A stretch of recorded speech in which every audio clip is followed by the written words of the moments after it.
Students. तो आज हम बीएड फोर्थ सेमेस्टर का paper second school curriculum development का एक और टॉपिक पढ़ने जा रहे हैं, जिसका नाम है पाठ्यक्रम को प्रभावित करने वाले कारक। तो हम इसमें देखेंगे कि पाठ्यक्रम का निर्माण जो है सदैव सामाजिक आवश्यकताओं की विचार करते हुए किया जाता है। मतलब कि जैसे जैसे हमारा समाज विकसित होता है, हम पाठ्यक्रम में भी चेंज करने पड़ते हैं। तो यही हम सब देख रहे हैं कि इस पाठ्यक्रम को क्या क्या प्रभावित करता है कि इसे हमें चेंज करना पड़ता है या फिर इसमें कोई जो है हमें त्रुटियाँ नज़र आने लगती हैं। तो सबसे पहला कारण है हमारा सामाजिक परिवर्तन। समाज से होने वाले प्रत्येक परिवर्तन का प्रभाव पाठ्यक्रम पर पड़ता है। सामाजिक परिवर्तन से तात्पर्य शैक्षिक परिवर्तन, राजनैतिक परिवर्तन, आर्थिक परिवर्तन आदि सभी से है। वर्तमान में विज्ञान तथा तकनीकी आदि ऐसे क्षेत्र हैं जिन्होंने समाज में व्यापक परिवर्तन आए हैं, जिसकी आवश्यकता आज समाज में व्यक्तिगत एवं सामाजिक रूप से हो रही है। अतः सामाजिक परिवर्तन एक महत्वपूर्ण कारक सिद्ध होता है। मतलब कि हमारे शिक्षा के क्षेत्र में क्या क्या परिवर्तन आ रहे हैं, राजनीतिक क्षेत्र में क्या क्या परिवर्तन आ रहे हैं और आर्थिक क्षेत्र में क्या क्या परिवर्तन आ रहे हैं, इनको देखते हुए भी हमें जो है पाठ्यक्रम को चेंज करना पड़ता है, जो हमारे सामाजिक कार्यक्रम के कारकों के अंतर्गत आते हैं। तो ये सामाजिक परिवर्तन है, इन परिवर्तनों के कारण ही जो है हमें पाठ्यक्रम हमारा प्रभावित होता है। दूसरा है राष्ट्रीय शिक्षा नीति। भारत में कई शिक्षा नीतियों का योगदान शिक्षा के क्षेत्र में रहा है। स्वतंत्रता के बाद से आज तक कई आयोगों ने शिक्षा की अनुशंसा की है। राधाकृष्णन आयोग 1948, मुदालियर आयोग 1952, कोठारी आयोग 1964, राष्ट्रीय शिक्षा नीति 1986 और नई शिक्षा नीति जो है 1992 में जो इसका संशोधन हुआ था, उसके बाद जो अब राष्ट्रीय शिक्षा नीति 2020 में आ गई है आदि नीतियों ने शिक्षा के प्रत्येक स्तर हेतु अपने सुझाव दिए हैं। उन सुझावों को समय समय पर लागू किया गया है, जिसके कारण पाठ्यक्रम में परिवर्तन किया गया। इस प्रकार विभिन्न शिक्षा आयोगों के सुझावों के कारण भी पाठ्यक्रम विशेष रूप से प्रभावित होता है। मतलब कि जो इतनी सारी हमारी शिक्षा नीति आई है हमारे समाज में, जिनकी वजह से उन्होंने अपने अपने सुझाव दिए, जैसे कोठारी आयोग आया या फिर मुदालियर आयोग आया, राधाकृष्णन आयोग आया, उन्होंने अपने अपने सुझाव दिए कि किस किस तरीके से क्या क्या चेंजेस होने चाहिए।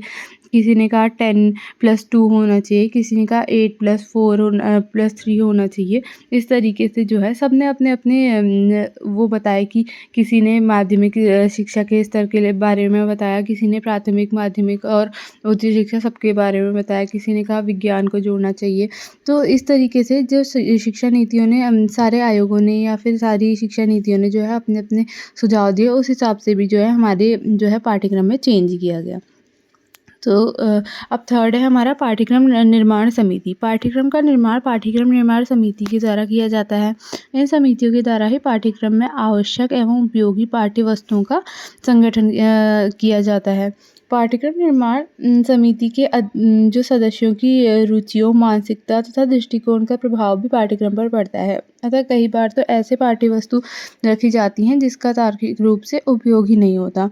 तो जो पाठ्य निर्माण करने वाली समिति है, उसके जो सदस्य हैं, उनकी अपनी अपनी मेंटालिटी है, उनकी अपनी अपनी सोच है।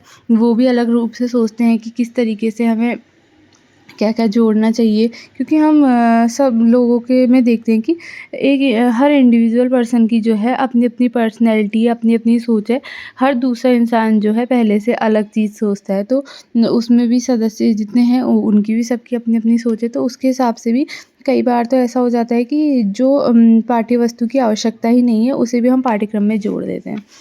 अब चौथा है शिक्षा प्रणाली। हमारी जो शिक्षा प्रणाली है वो अत्यंत महत्वपूर्ण कारक है, क्योंकि पाठ्यक्रम को जो है प्रभावित करती है। जिस समय जैसी शिक्षा प्रणाली रही है वैसे ही पाठ्यक्रम में परिवर्तन किया गया है।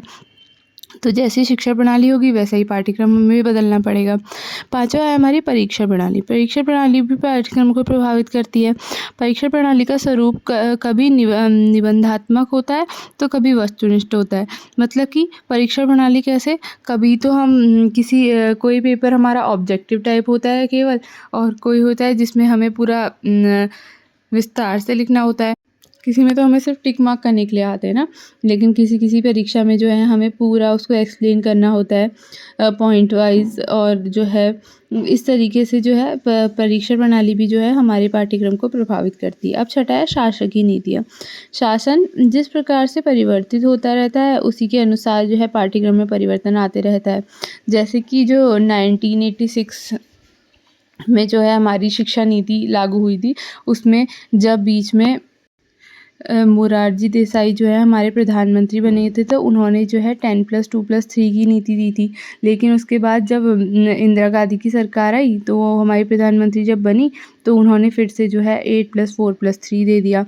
लेकिन जब इंदिरा गांधी की मृत्यु हुई, तो उसके बाद जो है राजीव गांधी जब हमारे प्रधानमंत्री बने, तो उन्होंने जो है फिर से इस पे जो है एक सर्वे करवाया कि हमें इसमें से क्या-क्या चीज़ें हटानी चाहिए, क्या-क्या नहीं हटानी चाहिए। तो उसके हिसाब से उन्होंने जो है हमारी शिक्षा नीति में बदलाव किए। तो इस तरीके से जैसे-जैसे हमारी ये सरकारें बदलती रहती हैं या फिर हमारे नए-नए नेता आते रहते हैं, उनकी सोच के हिसाब से भी जो है हमारी जो है पाठ्यक्रम को चेंज होना पड़ता है।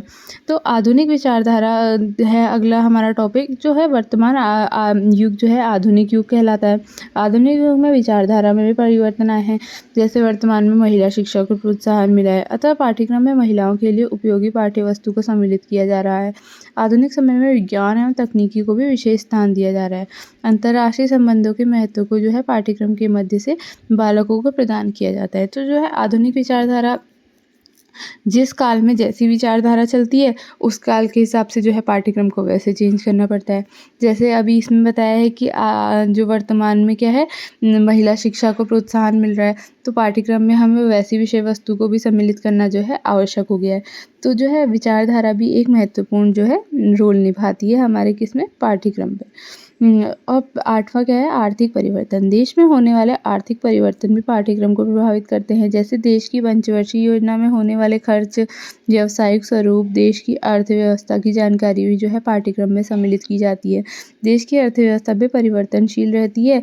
राष्ट्र के विकास का प्रतिशत भी कहीं न कहीं अर्थव्यवस्था से ही साथ जुड़ा रहता है, अतः यह भी पाठ्यक्रम के संदर्भ में प्रभावी तत्व है।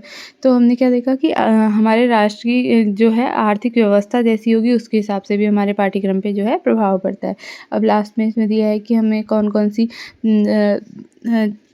कारक है जो हमें प्रभाव डालते हैं हमारे पाठ्यक्रम पे। तो इसमें दिया है सामाजिक परिवर्तन, राष्ट्रीय शिक्षा नीति, पाठ्यक्रम निर्माण समिति, शिक्षा प्रणाली, परीक्षा प्रणाली, शासकीय नीतियाँ, आधुनिक विचारधारा और आर्थिक परिवर्तन। तो इनके बारे में हम जो है विस्तार से लिख लेंगे, क्योंकि हमने इस क्वेश्चन को बहुत अच्छे से समझ लिया है।